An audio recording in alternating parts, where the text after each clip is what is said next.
پچھلی اقوام جتنی بھی آسمان تلے رہی ہیں ان میں سے اکثریت کا یہ رویہ تھا کہ انہوں نے نبیوں کی مخالفت کی، نبیوں کا مذاق اڑایا اور اسلام کے خلاف سرگرم رہے۔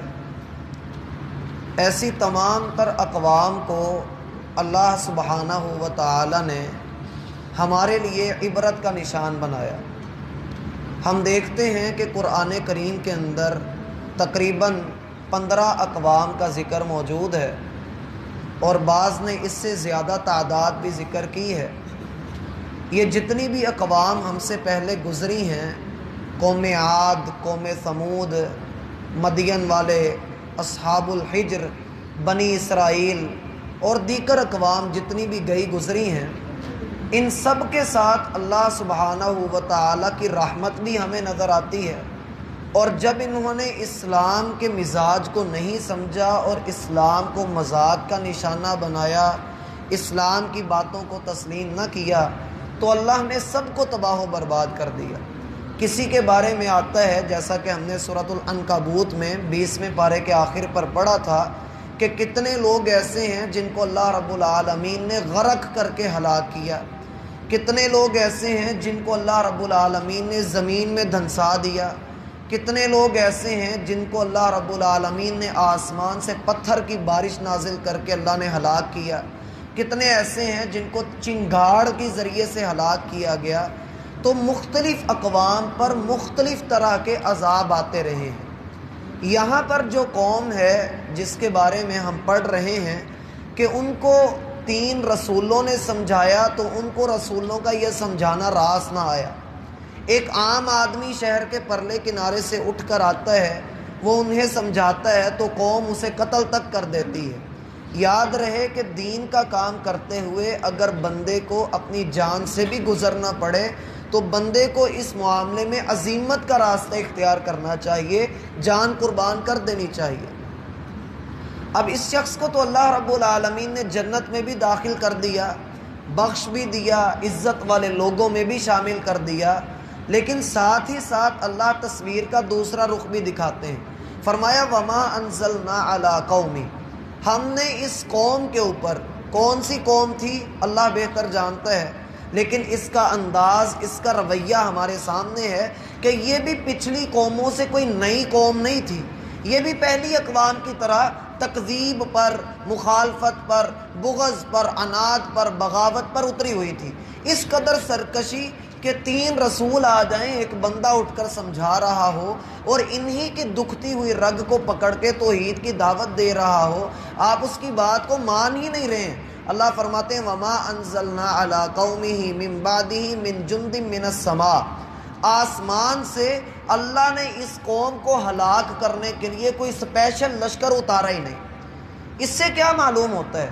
اس سے معلوم یہ ہوتا ہے کہ یہ ایک بہت ہی چھوٹی قوم تھی، کہ آسمان سے کوئی لشکر اللہ نے نازل ہی نہیں کیا ان کو ہلاک کرنے کے لیے، ان کو تباہ کرنے کے لیے۔ اور یاد رہے یہ اللہ کا اصول ہے، اللہ کی سنت ہے، جب کبھی کوئی قوم اللہ رب العالمین کی نافرمانی کرتی ہے، ایک مقرر وقت تک اللہ رب العالمین ان کو مہلت دیتے ہیں۔ اگر وہ سنبھل جائیں، ایمان لے آئیں تو فبیہا، اگر وہ ایمان نہیں لاتے ہیں تو پھر اللہ کے اصول کے مطابق ان پر عذاب نازل کر دیا جاتا ہے۔ اب ان کے اوپر اللہ فرماتے ہیں عذاب تو آیا، جیسا کہ اگلی آیت کے اندر ذکر موجود ہے، لیکن یہ مت سمجھو کہ ہم نے ان کے لیے کوئی خاص لشکر نازل کیا، کوئی بڑا اہتمام کیا تو پھر ان کے اوپر کوئی بہت بڑا ہم نے عذاب نازل کیا، ایسا نہیں ہے۔ پچھلی اقوام جو گزری ہیں میرا بھائی، ان پر بڑے بڑے عذاب آئے۔ مثلا کسی قوم کو اللہ نے آندھی بھیج کر، تیز ترار آندھی آئی اور سب کو تباہ کر دیا۔ کسی پر اللہ نے پتھروں کی بارش نازل کی، پتھروں کے اوپر ان کے نام لکھے ہوئے ہیں اور وہ سارے کے سارے لوگ جو ہیں وہ ہلاک کر دیے گئے، کئی لوگوں کو غرق کر دیا گیا۔ یہ بڑے عذاب ہیں، ان کے لیے بسا اوقات اللہ سبحانہ و تعالی فرشتوں کو بھیجتے ہیں کہ جاؤ فلاں بستی کو تباہ کر کے آؤ۔ 12ویں سپارے کے اندر اور 8ویں سپارے کے اندر یہ باتیں تفصیل کے ساتھ موجود ہیں۔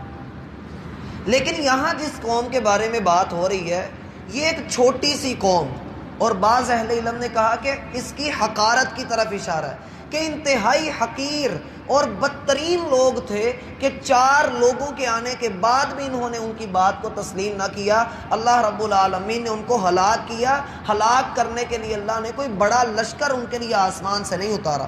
یہاں پر یہ نقطہ بھی سمجھ لیں کہ بعض لوگ یہ سمجھتے ہیں کہ شاید اللہ رب العالمین فرشتوں کا محتاج ہے، اللہ فرشتوں کے بغیر کوئی کام نہیں کر سکتا۔ یہ لوگوں کی بدعقیدگی ہے۔ یاد رہے فرشتے اللہ کی مخلوق ہیں۔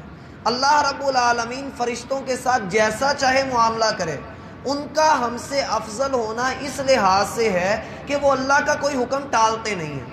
ہم اللہ کے حکم کہیں ٹال جاتے ہیں۔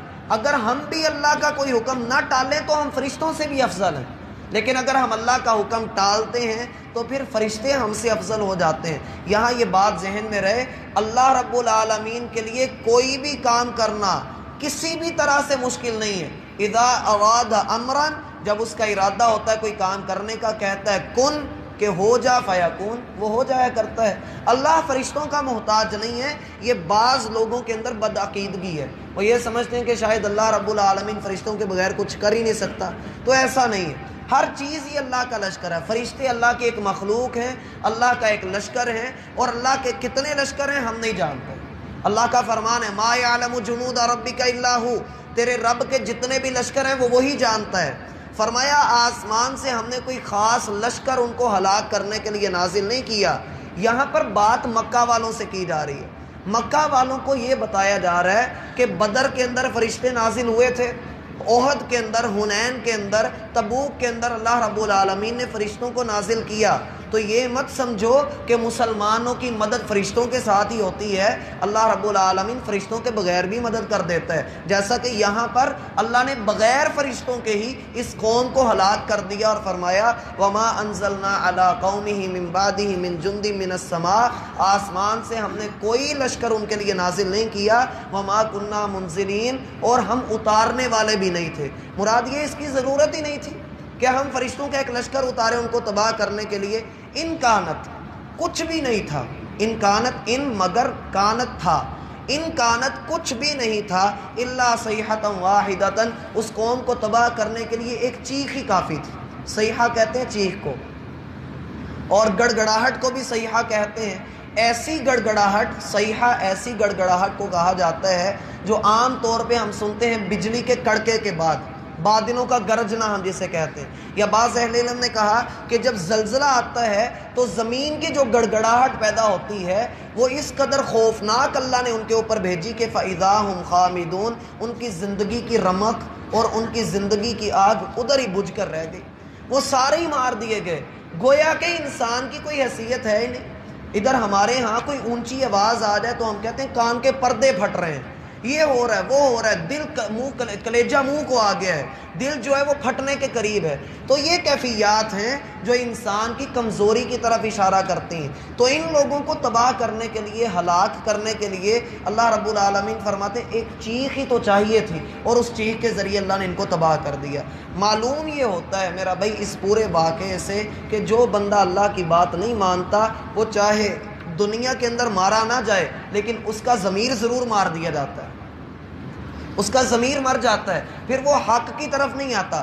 رہے رسولوں کے متعلق اللہ رب العالمین کا فیصلہ ہے، اصول ہے کہ جب کسی قوم پر اللہ کا عذاب آتا ہے تو اللہ رسولوں کو وہاں سے پہلے نکال لیتے ہیں، ایمان والوں کو پہلے وہاں سے سائیڈ پہ کر دیا جاتا ہے۔ ہمارے لیے اس واقعے میں بہت بڑا سبق ہے۔